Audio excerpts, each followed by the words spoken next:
This is a Call of Duty Black Ops 3 commentary. This is my first YouTube video on Opposing Gaming for Call of Duty, and it's my first video. I start off the game by using the XR2, and I think it has a grip. See the reflex sight on here. Akuda, because I'm trying to get the dark matter challenges, but obviously as I went into the game, I didn't use it. The kill streaks I was using were the UAV, the missile, whatever it's called, and the Talon. In the game, usually the UAV is obviously a necessity for me. I always run that because obviously then that just gives me an idea where players are, and it will give you an idea where players are if you start using the UAV. And I have this prestige, so the other two ain't really that good, but I don't always get good streaks in game, so I'm using the lower end of kill streaks. These two probably ain't the best, but like I said, I've just prestige, so I can't really use them. But the missile and the Talon does get me quite a few kills in this game, to be fair, and they do me quite well. And I think I use them at the right times, and a Talon, to be fair, I think is a really good kill streak to use at a lower level if you're okay at the game. If not, I'd think I'd just stay at the UAV and the counter UAV when you unlock them. If you don't get good games or you're not getting high kill streaks, it's just a better way to use them. Throughout this game, and how to become a better player at the game, to be fair, is if you watch my movement around the map and how I was looking at the minimap for this instant, instead of going in contacting them and having the gunfight straight on, I went round the side, went to them, went behind them, because what you want to do in this game, you don't want to be attacking people from the front. What you want to be doing is attacking them from behind or the side, so you're getting more chance of them not shooting you, because in this game you really want to avoid gunfights, if that makes sense. So you want to be moving on the outsides of the map, making sure that either you want to make sure people ain't behind you, because that's the times you're going to die and it's going to make you annoyed, and it's stupid deaths that you can't help from happening. So you want to put yourself in situations like that one just there. I was behind him.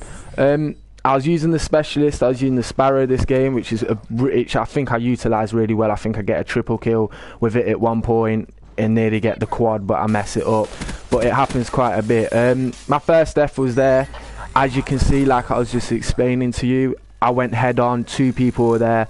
To be fair, I didn't really have any chance.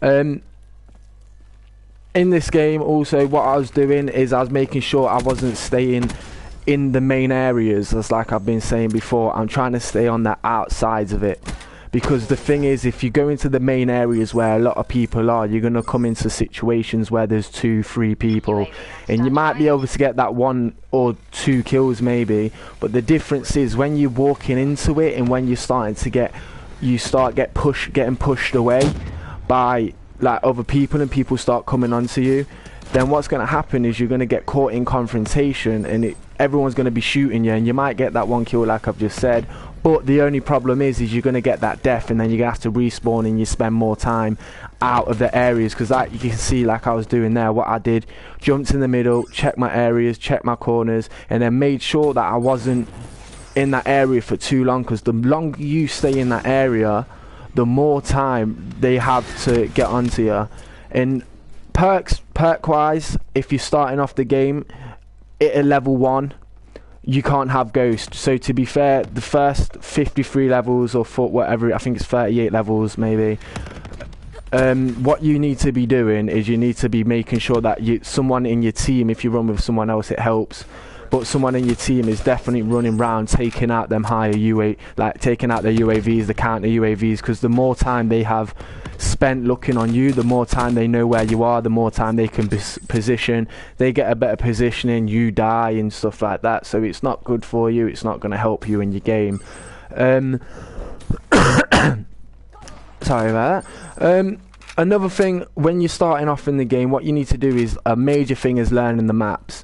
If you don't know the maps, you don't know the layouts of the maps, then it's quite difficult. In this Call of Duty, it's done quite well to go back to what it usually was, unlike some of the other older recent Call of Duties, what it's done is it's gave you 3 lanes. So as you can see on this map, this is the middle lane I'm on, then the third lane is at the far end, and then you've got the right lane at the other side, and it's basically three routes.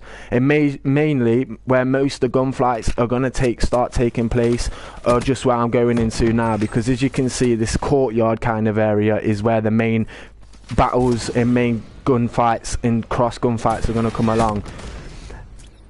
Also, so basically you don't want to be coming into those major areas if you're not wanting to die. If you're getting objective and stuff like that, because I'm playing kill confirmed in this game. I don't know what he was doing, he was just lying there going for a sleep. But in this game you need to make sure that you're smart, because you do need to be playing the objective. But in games like kill confirmed, you see people running around like headless chickens because they've just killed someone to try go get a tag. Sometimes it's not worth getting that tag. Another major thing in this game, if you've started to play the first, if this is your first Call of Duty, is to know your guns.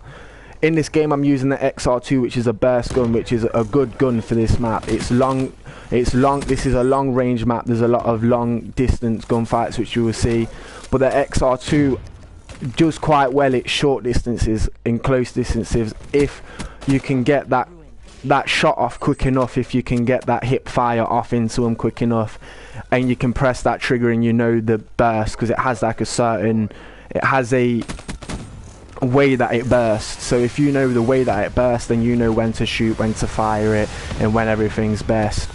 In the game it's nearly coming to an end, and I just want to say, if these videos are probably going to be coming a bit more, to be fair. I'm pretty good at Call of Duty. I've been playing it since I started. My first Call of Duty was Modern Warfare 2. I've done GBs and things like that. I've got a high rank in that in some of the previous Call of Duties. Recently got the PS4 and starting to record and put it on because it's easy for me to do. I'm going to get a capture card soon. But the idea of this channel basically is to make people become better and teach people the way of how to play the game in the area. See a lot of people just giving the same obvious ideas, and I'm having an idea of basically getting a good gameplay on every single map, and then detailedly walking through the steps that I do. I'm probably going to start a series of it, but I don't know if that will be good. I might just upload gameplays, I might talk about stories and situations, but to be fair, it's like my other videos, like I've mentioned, this YouTube video is for you guys, so whatever you want to see, I'll get it to you if I can. But that's the end of the video. I really hope you guys enjoyed, and if you do want more of this, like, subscribe, and comment down in the comment section below if you want anything different, if you want any new maps, if you want gun reviews or anything like that. And thanks for watching. See you later guys, this is Apogeon Gaming.